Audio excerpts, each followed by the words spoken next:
peristiwa-peristiwa besar yang terjadi sekarang ya Mas Gafur. Mungkin ada pandangan khusus atau telaah yang menarik supaya apa? Supaya masyarakat juga tidak melupakan kasus ijazah palsu ini. Silakan Mas Gafur. Assalamualaikum warahmatullahi wabarakatuh. Ya, para pemirsa, wah ini ada banyak nih ya. Roy Suryo Official, Abdul Ghafur Sangaji Official, Refri Harun Channel, dan Ugraseno Tribrata ya. Langkah Ugrate, langkah update yang luar biasa di kesempatan malam hari ini ya. Nah, hari ini inilah trio, tapi bukan trio kuak-kuak ya. Nah, kalau trio kuak-kuak lain. Kuak-kuak itu yang ada di sana, yang kuak-kuak. Trio beneran. Kali ini kita akan tampil dengan isu-isu paling update. Nah, isu paling update. Kita tahu teman bahwa barusan terutama yang ada di kota Jakarta itu melihat ada beberapa konsentrasi alat-alat berat. Alat-alat berat itu bukan alat berat dalam pembangunan, tetapi kendaraan-kendaraan berat ya itu yang dijalankan oleh dua institusi, yaitu Coklat dan Ijo. Nah, Coklat dan Ijonya tebak sendiri ya mana, dan itu ternyata tersangkut dengan sebuah kasus yang saya nggak perlu ceritakan, kasusnya heboh banget ya gitu, karena yang satu kompres, yang sini juga kompres, kemudian yang satu gelar barang bukti, kemudian yang satu kemudian juga menggelar pertemuan, dan itu terjadi pada hari. Dan yang menarik apa? Itu sedikit kemudian agak menutup Pak Ugro dan Mas Ghafur ya. Oh ya, lupa saya perkenalkan. Di samping kanan saya atau di kiri bisa, tentu kita kenal semua Pak Ugraseno, dan juga luar biasa Pak Ugro ya, terus membersamai kami, dan juga Mas Abdul Ghafur Sangaji, pengacara yang naik dalam daun ya, pucuk daun ya, bagaikan ulat dia naik daun ya. Nah, Pak Ugro dan Mas Ghafur ya, saya nanti akan ke Pak Ugro. Ini jangan sampai katakanlah apa ya, adu kekuatan antara Coklat dan Ijo ini kemudian menutup kasus yang sekarang kita lagi konsep, kali lagi menarik-nariknya Pak, lagi seksi-seksinya. Karena apa? Karena minggu yang lalu pemirsa juga tahu, alhamdulillah, puji syukur kehadirat Tuhan Yang Maha Kuasa Allah Subhanahu Wa Taala, kami memenangkan ya, meskipun itu tidak semua, tapi kami menangkan daging-dagingnya ya, tentang adanya penangkapan ya, permohonan untuk pra-peradilan terhadap penangkapan yang tidak sah, kemudian penahanan yang tidak sah, dan juga penggeledahan yang tidak sah. Dan minggu depan kita akan jalan lagi dengan pra-peradilan yang kedua, yang akan menyangkut penersangkaan terkait dengan pasal 32 Undang-Undang ITE, Informasi dan Transaksi. Nah, jangan sampai kemudian tertutup. Karena apa? Pemirsa, juga karena ada sedikit yang sebenarnya kami menyayangkan juga ya, Mas Ghafur dan Pak Ugro, ada yang kemudian mencoba membaca ini dengan salah ya, dan kemudian dikatakan kalau tindakan dari pra-peradilan itu adalah mengkhianati rakyat.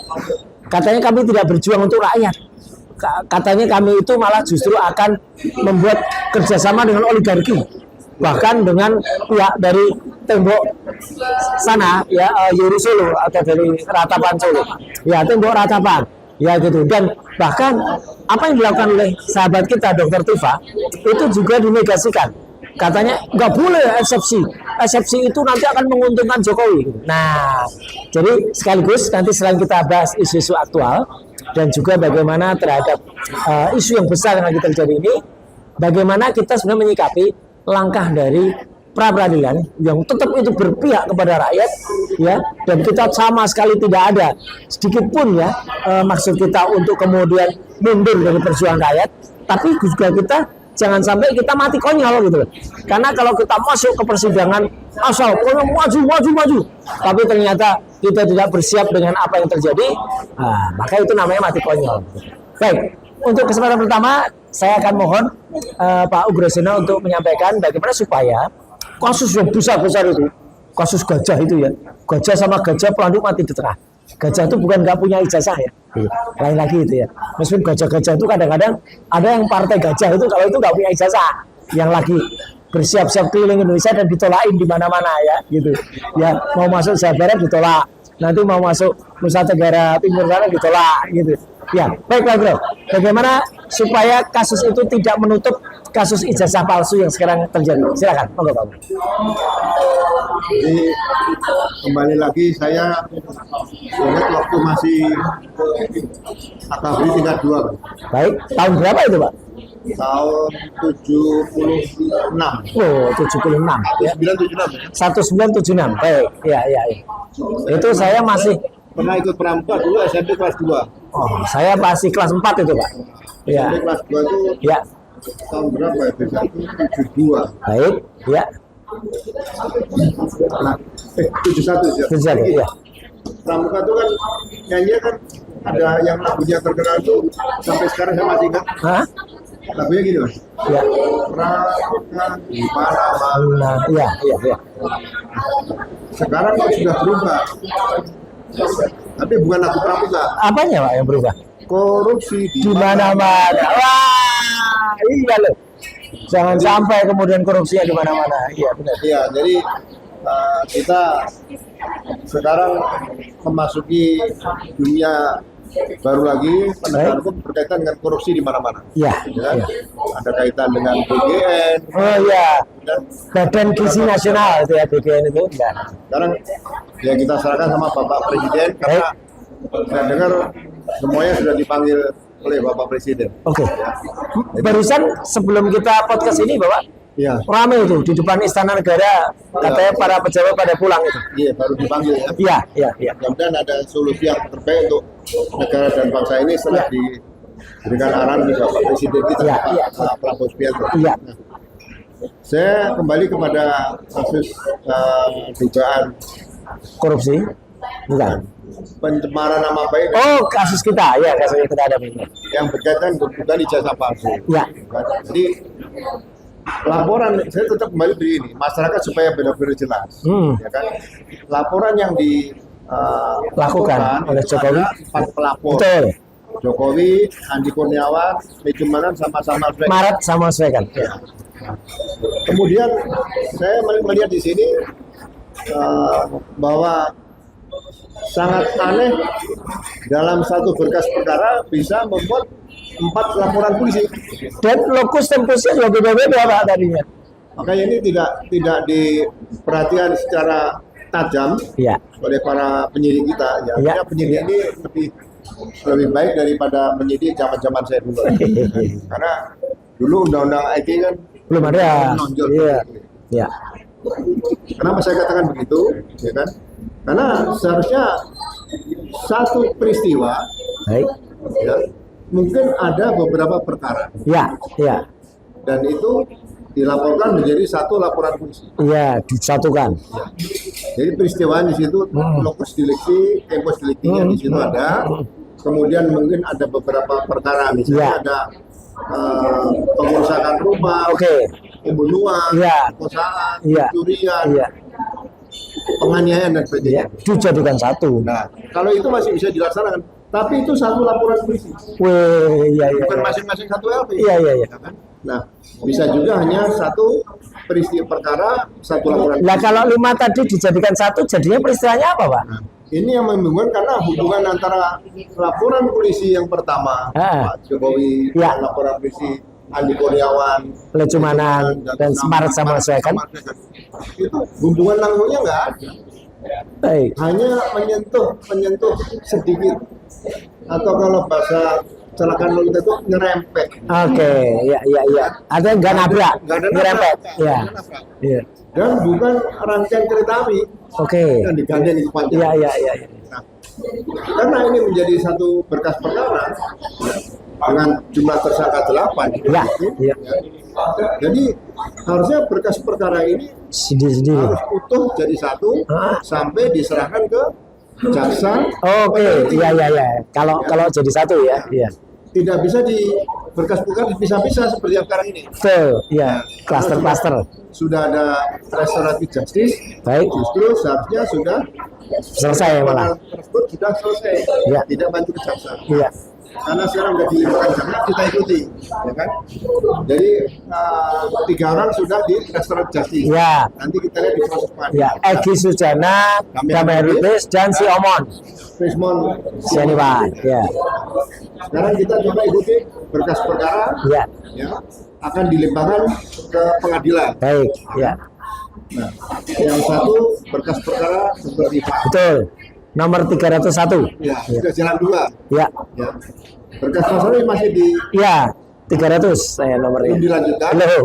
Karena ada pra peradilan. Ya. Menariknya pra peradilan ini adalah mungkin beberapa peristiwa dalam penyidikan tersebut Ya. Ya. yang kira-kira banyak bertentangan dengan satu Ya. KUHP-nya, Betul. kita undang-undang hukum pidana, yang kedua dengan hukum acara pidana. Ya, ya. Ini menarik. Pra peradilan yang tahap 1, Ya. bukan tahap namanya, pra peradilan Pertama. Ya, pertama. Tahapan pertama itu berkaitan dengan proses sebelum dilakukan ke jaksa, itu dilakukan proses penangkapan, penggeledahan, Dan penahanan. penahanan. Ya. Ternyata Tidak sah. peradilan Mas Roy diterima oleh hakim Betul. Tunggal. Ya. Ya. dan dinyatakan proses penangkapan, penggeledahan, dan penahanan tidak sah. Baik. Ya. Tapi jangan dikaitkan bahwa perkara tersebut nanti akan tutup. Oh iya, iya, iya. Biarin aja. Betul. Ya. Ini menarik, kenapa? Karena ada pra peradilan kedua. Ya, ini minggu depan. Ini berkaitan kan pasal-pasal tadi. Ya. Pasal 32 ayat 1 ya. Ya. Ya. Undang-undang ini. Itu. Jadi inilah bukan penerapan pasal yang asal-asalan. Ya kan? Jadi kemungkinan juga itu kan ada 4 pasal. Baik. Ya. 310 Ya. KUHP 6 pasal, Pak. 6 pasal jadinya. atau 6? 6, Pak. 6 ya. 6. Ya. 310 KUHP Ya. sekarang menjadi 433, 433 baru 311 KUHP 11 KUHP jadi 434. Ya. kemudian Pasal apa? 28, 27 atau 28? Iya, iya. 8 kemudian 3 Enggak jadi gajah, enggak ada ya? Iya, iya, iya. Oke. 32 dan 35. 32, baik. 32-nya Ya. juga Oh iya, 6 itu karena dalam dakwaan itu diulang lagi, Pak. Jadi ada 310, tapi kemudian ada juga disebut 433. Oh iya. Ada 311 disebut juga 434. Ya. Katakanlah perkara Pengulangan. pengulangan ya. Iya, iya. Jadi memang seharusnya kalau menurut KUHP Yang mana? KUHP baru atau yang lama? yang baru. Iya, Ya, betul. atau kalau di KUHP nama yang menentukan bagi tersangka. Iya. Nah, karena di situ ada pasal-pasal penerapan yang menurut saya ada Iya. 4 pasal. Iya. Kalau ditambah yang KUHP baru seolah ada 6 pasal. 6 pasal, iya. Ini sekarang sedang diuji. Karena Ya. pasal-pasal yang kaitan dengan undang-undang itu ya pasal 32 dan 35, isi 32 yang sekarang akan kita terapkan. Betul, di pra peradilan minggu depan. Itu sangat sulit diterapkan. Ya. Jadi ini akibat proses awal tadi, Ya. laporan Ya. dipaksakan. Iya, beradil lah sebenarnya. Tapi nanti sah atau tidaknya Ya. pasal 3 penerapan pasal 32 melakukan Nah, baik Mas Roy atau Dr. Rifa, Nah. kita ikuti nanti sidang Siap. pra-peradilan di pengadilan. ini Jakarta Selatan. Ya. Nah, kemudian kalau berkaitan dengan laporan-laporan Nah. 3 orang yang memang Yang lain itu ya. dimasukkan dalam, Nah, itu ya. nah, itu menurut saya ada dapat dikenakan nanti pasal memberikan keterangan Palsu, laporan palsu. Oke, ini oke. pejabat Ya. kepolisian tadi. Iya, iya, iya. Nah, ini nanti tetap juga diproses. Siap. Jadi, akibat ketidak Cermatan. cermatan Ya. penerimaan laporan, justru nanti akan menciptakan para tersangka baru yang memiliki laporan polisi. Betul. Iya. Pesan saya sekali lagi, jangan main-main dengan membuat laporan polisi Nah, itu. dalam bentuk delik biasa, Ya. tapi laporan itu ternyata tidak benar tepat. Setuju. Iya. Maupun membuat pengaduan palsu. Iya, iya, iya, iya. Seolah aduan tadi benar. Iya. Karena sekarang di KUHP baru sudah diatur pasalnya kalau di situ, Heeh. ya. Nanti sekali lagi biar suatu saat kita akan Ya. panggil ahli pidana untuk menjelaskan pasal-pasal tersebut. Baik. Jadi sekali lagi saya banyak memberikan edukasi kepada masyarakat. Siap. Ya. Jadi jangan sampai nanti terjadi hal-hal yang kira-kira malah merugikan pelapor. Betul. Sebagai contoh misalnya, Ya, ya, ini satu contoh yang Iya. Aktual. apabila nanti pembuktian bahwa yang dilaporkan Bahkan itu tidak. dan fitnah tadi berkaitan dengan bukan ijazah palsu. Ya, ya. Dan kalau itu tidak terbukti Ya. bahwa ijazah tadi Asli. asli ya. Iya. Kalau tidak terbukti itu asli, Iya. palsu, Palsu. Ya. terbukti, Ya. itu nanti akan bisa dilaporkan kembali. Betul. Itu. Pelapor akan dilaporkan dengan Iya. pasal memberikan laporan palsu kepada aparat. Itu Iya. saja yang sebentar Baik. bisa saya sampaikan. Terima Siap. kasih Mas Roy. Ya, terima kasih Pak Bro. Jadi ya kita mendengar bahwa ternyata banyak sekali bisa kita kritisi melalui nanti pemohonan kita untuk pra peradilan yang kedua. Nah, saya ingin ke Mas Abdul Ghafur Sangaji ini. Hubungannya juga dengan rendahnya peristiwa-peristiwa besar yang terjadi sekarang, ya, Mas Ghafur. Mungkin ada pandangan khusus atau telaah yang menarik supaya apa? Supaya masyarakat juga tidak melupakan kasus ijazah palsu ini. Silakan, Mas Ghafur. Terima kasih Mas Roy, Ya. Pak Bro. Ya, Memang dalam 2 hari ini ada 2 peristiwa hukum besar ya. Yang pertama kemarin kita sudah mengajukan permohonan pra peradilan yang kedua, Ya. dan kita sudah bacakan permohonan pra peradilannya, dan yang menjadi termohon adalah pihak Polda Metro Jaya. oke. Jadi tidak ada pihak dari sana dari pemerintah yang benar itu yang selama ini hoax gitu. Ya, digaungkan termulu. Dan turut termohonnya adalah pihak dari kejaksaan. Ya, Meskipun dalam surat permohonan kemarin, permohonan pra peradilan, materi permohonan pra peradilan, kami menyebut bahwa turut termohon kejaksaan itu bukan sesuatu yang wajib untuk Oke. menjawab apa yang menjadi materi permohonan. Itu bukan kewenangan mereka ya. ya, Tetapi kami menarik pihak kejaksaan itu supaya putusan pra peradilan itu bisa mengikat pihak jaksa. persis. Ya, yaitu ada 2. Yang pertama, tidak bisa dulu melanjutkan proses perkara pidana karena berlaku pasal 361 ayat 7 huruf P yang baru.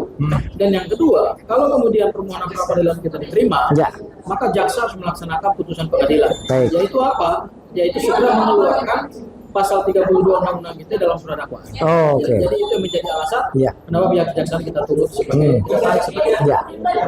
Nah, dan yang kedua hari ini Mas Roy, ada satu lagi peristiwa hukum besar Nah. di bangsa ini yang cukup Heboh. heboh ya, yaitu dugaan tindak pidana korupsi yang dilakukan oleh salah satu pejabat teras dari kejaksaan, Jampitsus, yang hari ini mengundurkan diri. Ya. Kemudian beberapa jam setelah itu ditetapkan sebagai tersangka Oke. oleh pihak Polda dan Ya. Mabes Polri, satuan kerja untuk pemberantasan Ya. korupsi. Kita sepakat bahwa siapapun orangnya yang terlibat dalam dugaan peristiwa tindak pidana korupsi, ya memang harus Ya. ditindak gitu.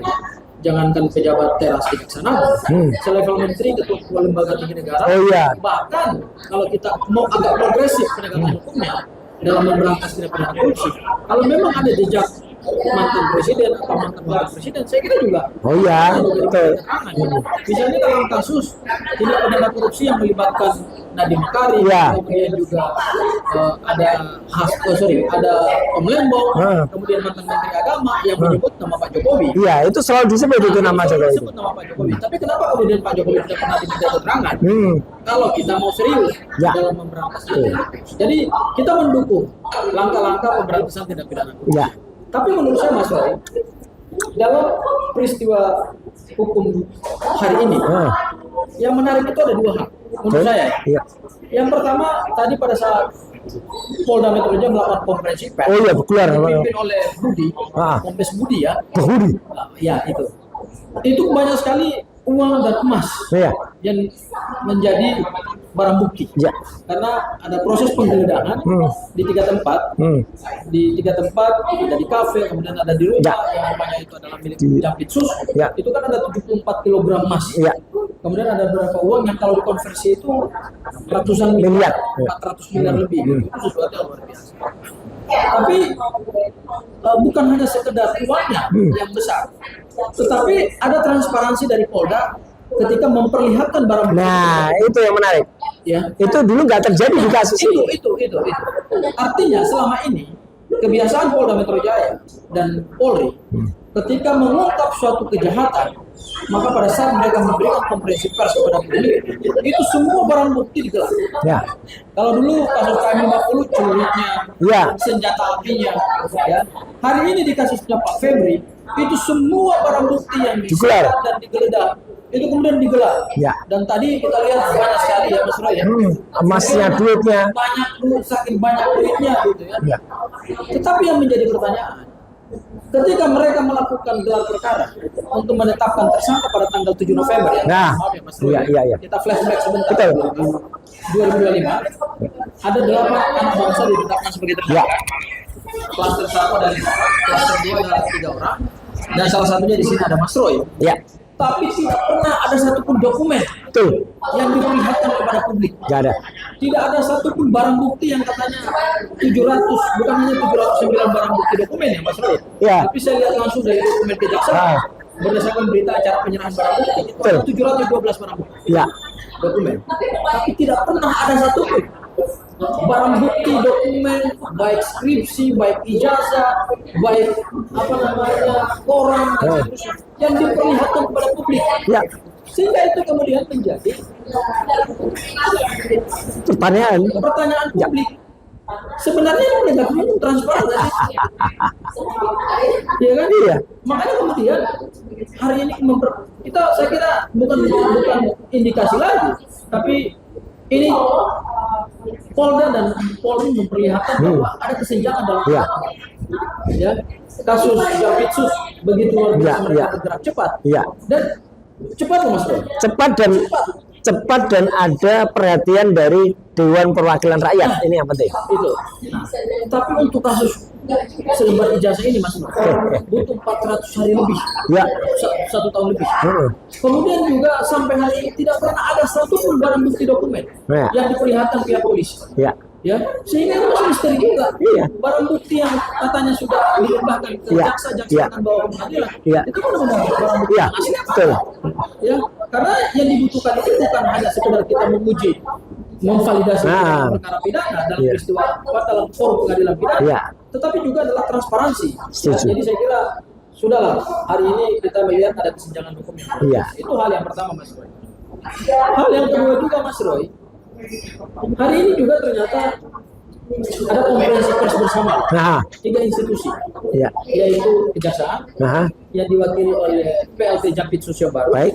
kemudian juga dari pihak Polda dan dari Polri, kemudian juga dari Komisi 3 DPR Iya. yang langsung dipimpin oleh Ketua Komisi 3 DPR. Betul. Dan ada yang menarik Mas, hari ini juga langsung Ketua Komisi 3 DPR mendorong segera dibentuk Panitia kerja. panitia kerja untuk mengawal proses penegakan hukum. Menurut saya ini juga menimbulkan kesenjangan penegakan. Iya. Kesenjangan dari sisi DPR sebagai Wakil rakyat. wakil rakyat Iya. ya. DPR itu kan lembaga penegak hukum. Iya. Dia rumpun lembaga eksekutif. Betul. Legislatif. Ya, kalau kita bicara dalam sistem Ya. trias politika, dia itu kan adalah rumpun lembaga Legislatif. legislatif. Ya. Salah satu fungsi yang utamanya adalah pengawasan. Betul. Betul. Ya, kontrol terhadap apa saja, mau Ya. keuangan, Ya. mau apa saja. Ya. Itu juga adalah penegakan hukum Ya. yang menjadi domain. Betul. Ya.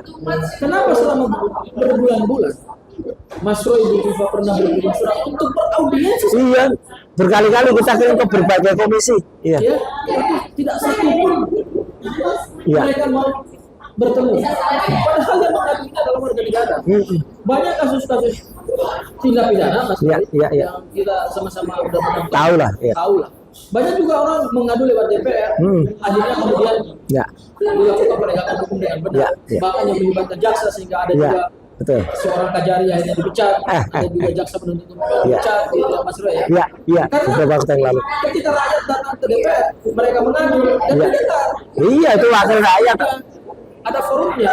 Memang DPR itu bukan forum untuk menguji keabsahan penegakan Ya. hukumnya ya, atau pembuktiannya, bukan forum pembuktian, tapi dia melakukan pengawasan dan Oke. kontrol. Iya. Kenapa dalam kasus ijazah Pak Jokowi ini Tidak ada. juga tidak segera membentukkan? Oke. Ya, itu yang menurut saya dua isu yang Ya. akhirnya kita melihat bahwa antara tindak pidana korupsi dengan ijazah ini perlakuan Ada standar ganda lah. ya, standar ganda lah. Meskipun begini, sebentar. Hmm. Memang kasus korupsi dengan ijazah ini dua delik yang Ya. Ya. korupsi itu extraordinary crime. Betul. Harus Dan cepat juga. cara menangkap menahan pun kalau Ya. seperti yang terjadi di Mas Roy Nah. saya kira kalau itu untuk peristiwa tindak pidana korupsi, saya kira Cocok, iya. Tapi kalau untuk Pencemaran nama baik, aduh. makanya dibatalkan oleh pengadilan, Iya. oleh pra peradilan, Iya. karena tidak sesuai. Setuju. Ya. Iya. Dan ijazah itu memang hanya selembar ijazah ya. Iya, iya, iya, iya. Kalau itu terbukti, ya, itu ancaman pidananya ya, dia tidak pidana pemalsuan dokumen. Oke. Beda dengan korupsi. Ya. Tetapi kan yang punya ijazah ini kan adalah seorang mantan presiden. Ya. Oleh karena itu DPR juga seharusnya gubris Segera gitu loh. Iya. membentuk panja, bahkan juga berlaku panitia khusus untuk melakukan investigasi.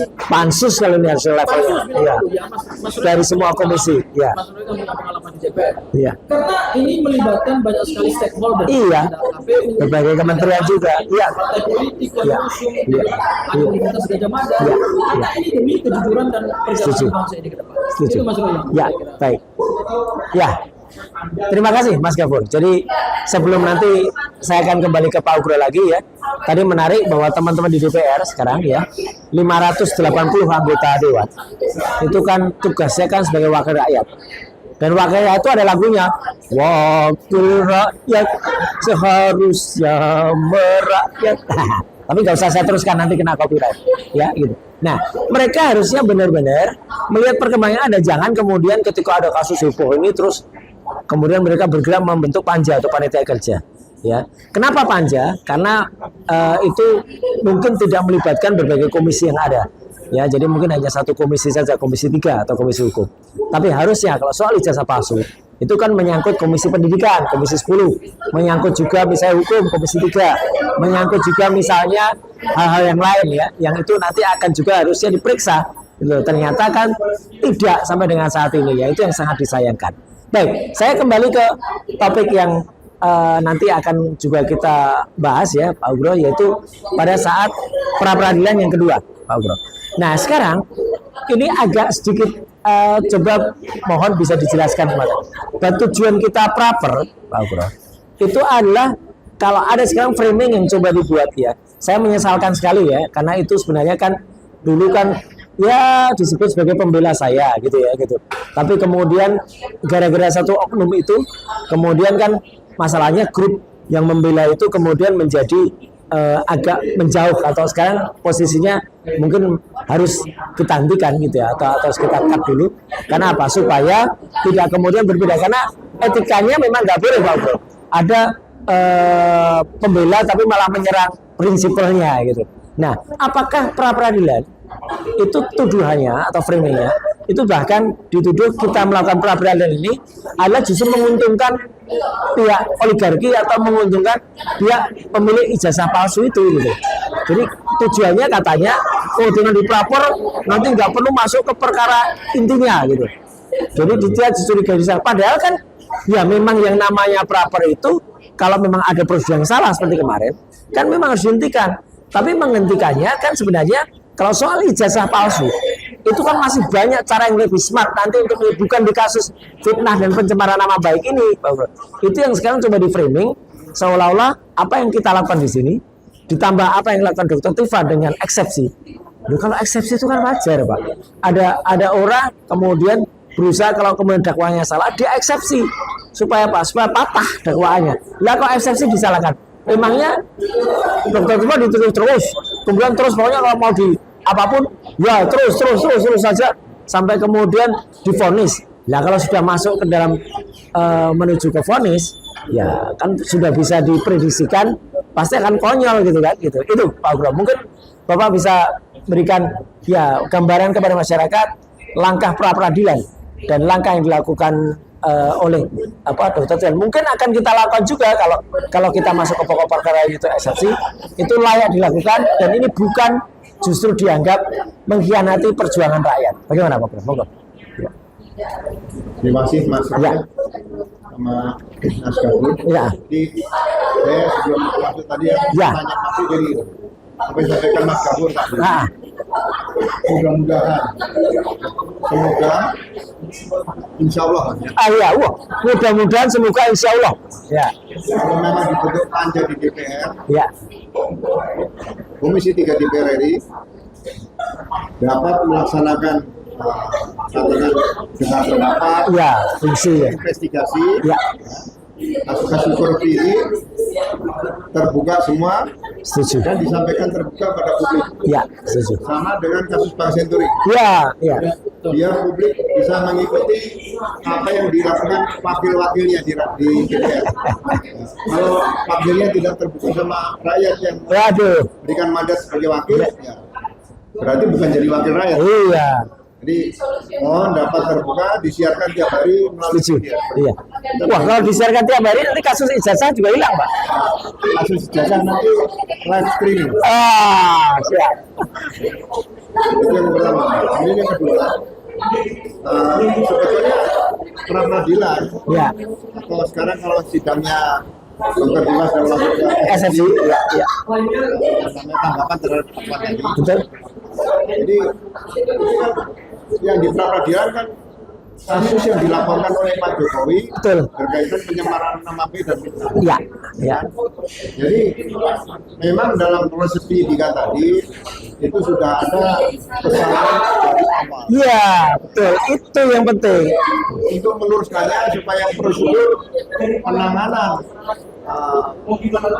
perkara pencemaran nama baik dan fitnah ini bisa diuji sebelum sidang akhir Nah. melalui pra peradilan. Setuju. Ya, Karena ya. pra peradilan Ya. yang diatur dalam pasal 158 Ya. hukum acara pidana baru itu tadinya hanya ada 4 Baik. di KUHP yang hukum Iya, acara pidana lama. iya, iya. Sekarang ada 14. Wah, Ya. itu jadi lain, Pak. Ya, Untuk para masyarakat yang Iya. menghendaki keadilan dan kebenaran yang Iya. sebenar-benarnya, seadil-adilnya, gunakanlah pra peradilan itu untuk uji. setuju.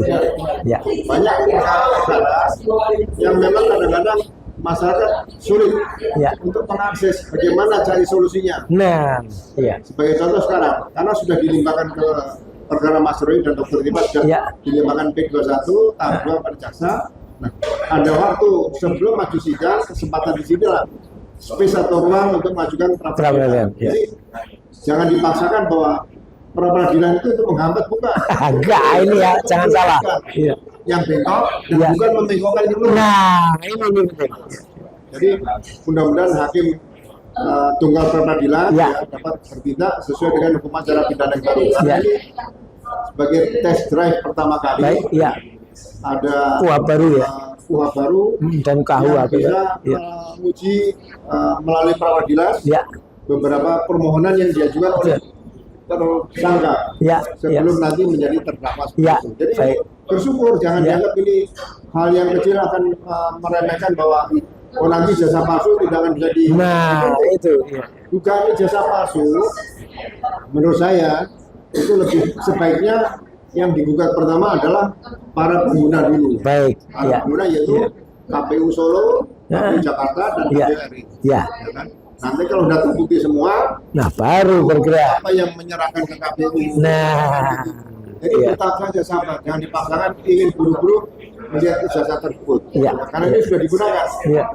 Jadi semua rekan-rekan, para penasihat hukum atau masyarakat, tolong bersabar, Siap. jangan memaksakan bahwa ijazah dugaan palsu tadi harus dibuktikan segera, karena butuh waktu lama di sini. Betul, betul. Mudah-mudahan hasil KIP Pak Bonatua Iya. Dan tim Bon Jovi. tim Bon Jovi, Iya. ya, Pak Lukas ya, Iya, Pak Lukas. Pak Lukas, Pak. Marto dan kawan-kawan ini nanti akan mengawal pelaporan kepada terhadap para komisioner KPU dari Solo, Ya, DKI Jakarta dan pusat. Pusat, Nah, jadi baik. sabar, tunggu giliran, pastinya akan tetap berjalan terus. Ya, ya. Perjalanan dunia tidak berhenti sejenak tapi akan berputar terus. Siap. Seperti bola dunia. Iya, itu. iya, Ini Mas Yo. iya. Baik. Terima kasih Pak Bro. Jadi itu ya teman-teman supaya clear, bukan berarti dengan pengajuan ada pra peradilan dan eksepsi itu kemudian mengkhianati rakyat. Sama sekali tidak. Justru kalau kemudian rakyat itu kemudian berharap terlalu banyak dan kemudian mendorong-dorongkan tanpa kemudian mengikuti strategi, tanpa berpikir dengan smart. Itu yang jangan, karena berkali-kali nanti akan kalah lagi. Jadi kita tuh berharap supaya tidak kalah, supaya ini menang, tapi dengan menggunakan jalur yang benar. Tidak kemudian dipaksakan jalur untuk fitnah dan pencemaran baik, itu nanti untuk menguji ijazah. Karena jelas dari 712 barang bukti yang ada. Itu yang saya kebetulan Pak Ugro dan juga Mas Gafur, ada juga Mas Refli, ada juga waktu itu Pak Alkatiri dan juga Pak Ramdaksa, itu sempat melihat barang-barang bukti yang ada, dan itu kalau kita lihat jauh panggang dari api sebenarnya barang-barang buktinya. Tapi nggak apa-apa, nanti itu kita uji. Nah, Mas Gafur, dengan adanya situasi di masyarakat yang kemudian sedikit agak mempertanyakan pra peradilan dan juga eksepsi yang dianggap itu mengkhianati rakyat, itu pendapat Mas Gafur bagaimana? Silakan. Oke, ini yang perlu dipahami ya, karena tentu karena ini ranahnya adalah ranah penegakan hukum, maka semua harus dengan menggunakan legal minds, persis, pandangan hukum ya. Jadi bukan hanya kita membangun narasi-narasi sosiologis ya yang sifatnya menyudutkan atau mendiskreditkan suatu perjuangan hukum, tapi semua harus berdasarkan aturan undang-undang. Yang pertama soal eksepsi. Nah, memang di KUHP yang baru Mas Roy, istilah itu sudah diganti menjadi nota perlawanan. Baik, ya. Kalau eksepsi itu adalah istilah atau diksi yang diatur dalam KUHP yang lama. Dulu eksepsi. Sekarang begitu kita masuk dalam prinsip hukum acara pidana yang baru, nota perlawanan. Namanya nota perlawanan. Dan ingat, nota perlawanan itu adalah hak seorang terdakwa. Itu diberikan oleh undang-undang. Itu adalah langkah hukum yang digunakan oleh seorang terdakwa untuk melakukan perlawanan terhadap surat dakwaan. Jadi nota perlawanan itu substansinya bukan terkait dengan Mas Roy, bukan terkait dengan substansi penegakan hukumnya ya, atau katakanlah pembuktiannya. Belum. Tetapi lebih formilnya pada aspek formilnya. Yaitu apa? Apakah surat dakwaan itu disusun secara cermat, secara jeli, sesuai dengan fakta, aturan perundang-undangan apa tidak gitu ya. Nah, kalau kemudian kita lihat kemarin di surat dakwaan, memang seperti yang tadi disebut oleh Mas Roy, ada pasal, kan dakwaannya 4 Mas Roy. Dakwaannya itu adalah dakwaan pertama primer subsidiar, dakwaan kedua primer subsidiar, kemudian dakwaan ketiga ini dakwaan kumulatif pasal 35 dan dakwaan keempat pasal 32. Nah, pada saat jaksa menuntut primer subsidiar, ini ada pasal-pasal yang sebenarnya tidak konsisten. Misalnya di dakwaan pertama disebut 433. 433 kan pencemaran. Kemudian diikut sertakan dengan pasal 261 kalau saya tidak salah ya. Itu terkait dengan perbuatan berlanjut.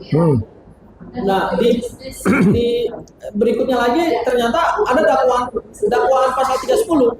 Padahal kan sama 310 dengan 433. Kalau kemudian mau diambil berdasarkan asas les favoreo, yaitu ambil pasal yang lebih ringan, paling meringankan menguntungkan terdakwa, ya sudah, kalau memang 310 itu yang paling meringankan, ya nggak usah lagi 433. Ambil aja satu pasal. Kalau memang itu unsurnya lebih meringankan. Makanya dalam nota perlawanan Bu Tifa kemarin mereka mempertanyakan, ini dakwaannya gimana sih?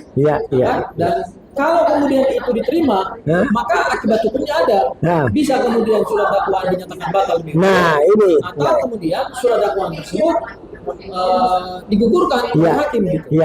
Dan kalau surat dakwaan dinyatakan batal demi hukum, berarti perkara tersebut tidak bisa lagi diadili. Karena mengadili suatu perkara pidana dasarnya adalah surat dakwaan. Dan surat dakwaan itu, ingat, itu adalah mahkotanya jaksa. Ketika digugurkan oleh pengadilan dan digugurkan oleh hakim, maka berarti gugur juga mahkotanya jaksa dan perkara tersebut tidak bisa lanjut. Itu bukan karena Bu Tifa takut untuk melanjutkan perkara. Nah, ini yang penting. Tetapi adalah kita menegakkan dan kita meluruskan hukum. Dan kemarin saya apresiasi ya, Mas Roy, nota perlawanan dari tim Bu Tifa. Bu Tifa, saya kira pengacara-pengacaranya juga senior-senior, mantap-mantap juga.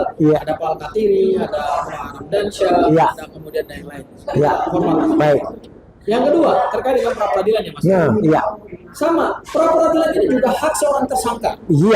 Kalau tadi hak seorang terdakwa, ketika sudah diadili, dia menggunakan nota perlawanan. Nah, ketika kita belum sampai kepada pengadilan, kita masih statusnya sebagai tersangka. Karena kita diberikan hak oleh undang-undang. Dan hak itu kita pilih. Nah, ada pertanyaan, kenapa milihnya di ujung? Karena di ujung. Loh, itu namanya strategi hukum. Orang boleh memilih di awal, boleh memilih di tengah, boleh memilih di ujung. Dilarang oleh undang-undang. Silakan kita berstrategi. Karena penegakan hukum itu juga ada strateginya. Setuju. Jadi kita memilih di ujung itu, ibaratnya Mas Ruiz, saya menggambarkan begini. kita balap Ya. Formula 1. Ya. Ya. Kemudian ada Tukang pembalap ya, yang dilihat. sekali. Ya. Tapi kemudian pada saat lap terakhir Nah, di dia tikungan, mengejar. Ya. dia bisa nyalip Betul. dan kemudian dia Finish. Benar. katakanlah mungkin lawan-lawannya kaget gitu. Iya, iya. Loh, kok canggih banget ya. Iya, Nah, iya. itulah yang kita sebut dengan strategi berhukum. Iya, iya. Jadi perkara sudah dilimpahkan ke pengadilan Ah. dan oleh undang-undang tidak dilarang, Iya. maka kemudian kita menggunakan hak kita untuk mempertanyakan. Setuju. Dan langkah pertama, alhamdulillah Ya. permohonan kita diterima. Ya. Dan yang sekarang kita memohonkan pasal 32. Kalau kemudian pasal 32 ini juga diterima, Nah. menarik ini Mas Roy. Iya, iya, iya. Berarti akan berdampak juga ke perkara Ya, FIFA. pasti. Akan dijadikan sebagai Ya. dasar Ya. untuk melakukan pembelaan mereka juga ya. Yaitu apa dampaknya? Pasal 32 akan dikeluarkan dari surat dakwaan. Nah, itu. Dan kemudian setelah itu mungkin saja akan ada pra peradilan berikutnya. Oh iya, dengan pasal yang lain ya kan. Pertanyaannya, apakah undang-undang membatasi permohonan pra peradilan? Enggak ada. Tapi saya mendengar ada rencana dari Termul. itulah termula ya karena kata itu sudah umum, Ya. yaitu mereka mau menyurati Mahkamah Agung Wih. untuk meminta pendapat Mahkamah Agung bahwa Ya. permohonan pra peradilan itu harus dibatasi. Pertanyaannya, Mahkamah Agung itu pembuat undang-undang apa pelaksana undang-undang? Nah, Lo kok bisa undang-undang ngatur? yang menentukan tidak ada pembatasan, Iya. Anda mau memaksakan Mahkamah Iya, Agung membuat iya. pendapat hukum atau membuat peraturan internal Mahkamah Agung yang bertentangan dengan undang-undang? Bagaimana Iya. sih?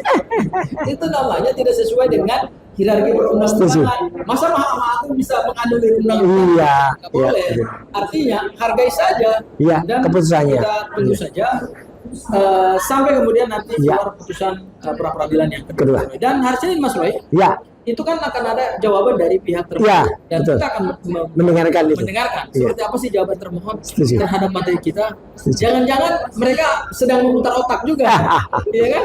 Karena gini Mas Roy, Ah. tidak ada satupun pihak Pak Jokowi, termasuk para kuasa hukumnya, termasuk juga mungkin relawan-relawan, Ya. termasuk juga mungkin Polda Metro Jaya menyangka bahwa di tikungan terakhir, Ya, kita masuk dalam pra peradilan. Masukkan pra peradilan. ya, Ya, itu saya bilang adalah strategi Ya. yang sangat canggih. ya, Ya, dan akhirnya harkat dan martabat Mas Roy Ya. harus dikembalikan betul. karena penangkapan dan penahanan itu oleh Tidak pengadilan sesuai. dinyatakan tidak sah. Dan Ya. satu lagi Mas Roy terakhir, Ya. ini adalah pembelajaran hukum, ini laboratorium hukum kepada masyarakat.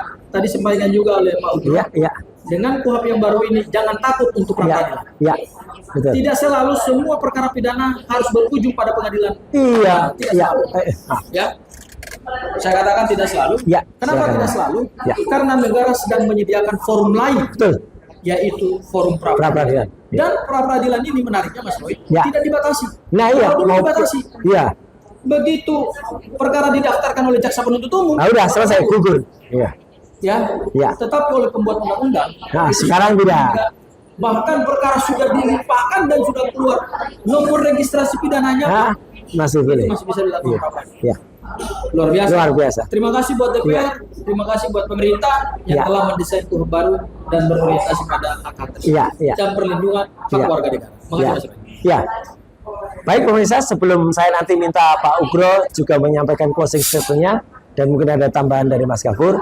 Sekali lagi kita juga mengaturkan luar biasa ucapan terima kasih dan salut ya kepada Hakim Tunggal pra peradilan kita ya, I Ketut ya, yang sudah memberikan hasil putusan yang luar biasa. Dan mungkin pemirsa juga perlu ingat Pak Ketut ini ya, itu adalah dulu yang sudah juga menolak ya ketika diajukan PK atau peninjauan kembali oleh Sylvester Matutini. Nah, jadi memang insya Allah Pak Ketut ini orang yang tegar, orang yang lurus ya, dan nanti bisa benar-benar juga menyampaikan putusannya ketika dalam pra peradilan kami yang kedua ya, karena kita sampaikan dengan sangat detail dan insya Allah hasilnya juga tidak jauh dari peradilan pertama yang kami di quote and quote dimenangkan, ya memang dimenangkan ya. Kalau termohon kan mengatakan itu nggak menang, itu kan sudah lewat waktunya semua. Ya udahlah nggak apa-apa. Yang penting masyarakat tahu artinya, dan yang penting masyarakat dengan penegasan di saat ini itu tidak kemudian mengira lagi bahwa kami ini melakukan pengkhianatan. Sama sekali enggak. Kita nggak akan melakukan itu gitu loh, pengkhianatan itu. Dan kalau kemudian ada tuduhan semacam itu ya biarkan masyarakat menilai. Dan saya juga tetap mengimbau, kalau memang tidak setuju dengan langkah kami ya sudah nggak apa-apa. Tidak perlu kemudian ikut menentang seperti takmul ya gitu. Kalau jadi pernah ya kalau nanti jadi pembela ya bela saja, jangan kemudian bela tapi malah menjadi pelawan upaya kita. Terakhir Pak Ugro, mungkin nanti juga saya mohon statement terakhir dari Mas Gafur, apa yang bisa saya sampaikan, nasihat-nasihat untuk menghadapi pra-peradilan kedua dan situasi saat ini. Monggo Pak Ugro. Jadi sebagai penutup, Ya, mari kita sosialisasikan pasal 158 hukum acara pidana yang baru, ya, ya. Undang-Undang nomor 20 tahun 2025. ya kan, sebagai pencerahan, ya kan, membuka cakrawala baru, Ya. ya kan, karena di bidang hukum nanti masyarakat akan lebih banyak diberikan peran Siap. untuk mengontrol bagaimana penegakan hukum yang benar dan adil di negara kita. Ya. Jangan sampai nanti banyak korban-korban yang terjadi yang menimpa masyarakat yang lain seperti Pak Bamantri dan Ya, Gus Nur. Gus Nur. Ini harus selesai Ya. karena dengan dugaan ijazah palsu yang telah digunakan untuk pejabat daerah dan pejabat negara Itu seperti jelas yang salah. dilakukan oleh Pak Presiden Jokowi, mulai dari wali kota, gubernur sampai presiden. Ya. Kemudian saya juga menyampaikan kepada publik, Ya. sekali lagi apa yang ditempuh dalam pra-peradilan ini, di situ kalau nggak salah ada 14 poin, tapi salah Ya. satu yang menarik bagi saya Ya. adalah pra-peradilan terhadap penyitaan atau barang atau benda Ya. yang tidak ada kaitan dengan perkara pidana. Nah, itu yang Ini menarik kenapa? Jangan sampai berkas perkara yang berkaitan dengan pencemaran nama baik dan fitnah ya. itu barang buktinya seluruhnya lebih mendekati kepada pembuktian bukan ijazah, Oh, oke. ya, termasuk mesin tik. Nah, iya, itu ada mesin tik Gus Nur. Apakah mesin tik itu dipakai untuk melakukan pencemaran nama baik atau fitnah? Itu menarik bagi saya, ya kan? Ya, ya. Nah, mesin tik ini disita dari mana dan Ya. siapa yang menggunakan mesin tik tersebut itu Ya. mungkin nanti akan terbuka di pengadilan atau bahkan nanti di sidang pra-peradilan. Betul, betul. Itu saja dari saya. Terima Siap. kasih. Selamat pagi ya. Ya, iya, baik. Terima kasih Pak Ugro. Lanjut, langsung sambung Mas Gafur sebagai closing statement. Ya, Pak Ugro, bahwa sekarang ini penegakan hukum sudah sangat transparan. ya, Bahkan dalam penanganan tindak pidana korupsi yang diduga melibatkan Jampitsus, itu Polda sudah menunjukkan sejumlah barang bukti. Tetapi sayangnya dalam perkara kasus ijazah palsu mantan Presiden Ya. Jokowi, ini yang kita lihat ada kesenjangan. betul. Ya, dan Ya. sampai hari ini publik belum pernah melihat seperti apa wujud fisik atau Ya. analog daripada ijazah Ijazah Jokowi. itu, ya. Saya sudah lihat, Mas Fit juga sudah lihat. Iya, iya. Ya, mungkin Pak Ugro dan teman-teman yang lain atau Ya. juga semua masyarakat Indonesia masih bertanya-tanya sebetulnya seperti Ya. apa sih ijazah Pak Jokowi? Nah, itu Kenapa pada saat pengumuman tersangka pada tanggal 7 November tidak ditunjukkan juga. 25 Ya. yang diumumkan langsung oleh Kapolda Metro Ya. Jaya, kenapa tidak seperti hari ini? Ya, Bahkan tadi pengumumannya hanya selevel Kabid Humas ya, Iya, iya, Pak Budi tadi. Polda Metro Jaya, Hmm. tetapi barang buktinya banyak sekali. Wah, iya. Kenapa betul. pada saat Kapolda mengumumkan tersangka, kenapa juga tidak ditunjukkan barang bukti? Ini menunjukkan bahwa ijazah Pak Jokowi memang masih misteri. Iya. Dan kalaupun pada akhirnya Nah, nota perlawanan dari Bu Tifa diterima, Ya, ya, karena betul. memang penegakan hukum itu tentu harus lurus, Ya. ya, dan Satu lagi ijazah. katakanlah surat dakwaannya dibatalkan Ya. oleh hakim, Ya. ya berarti dan kemudian permohonan pra peradilan kami diterima, Nah. berarti ijazah ini memang masih misteri Eh. dan masih banyak cara celah forum lain untuk Ya. menguji ijazah ini. Ya. Dan tanpa ada perkara pidana ini pun saya kira publik juga sudah bisa menebak. Iya. Ya, ini asli atau palsu. Betul. Ya. Sederhananya begini Mas Bro. Ya. Sesuatu barang kalau asli, Nah, ya, apalagi bangga kita. barang yang berkualitas. Iya, Ya, iya. saya tidak hanya mengatakan ijazah, Iya, iya, iya. tapi katakanlah handphone Ya, atau sepatu, Ya. atau pakaian, Ya. atau perhiasan. Kalau itu asli dan kemudian dipertanyakan keasliannya, akan dengan bangga dikeluarkan. Oh iya, pasti. Bahkan pada saat seseorang melakukan laporan polisi, Ya. pada saat dilakukan gelar, Ya.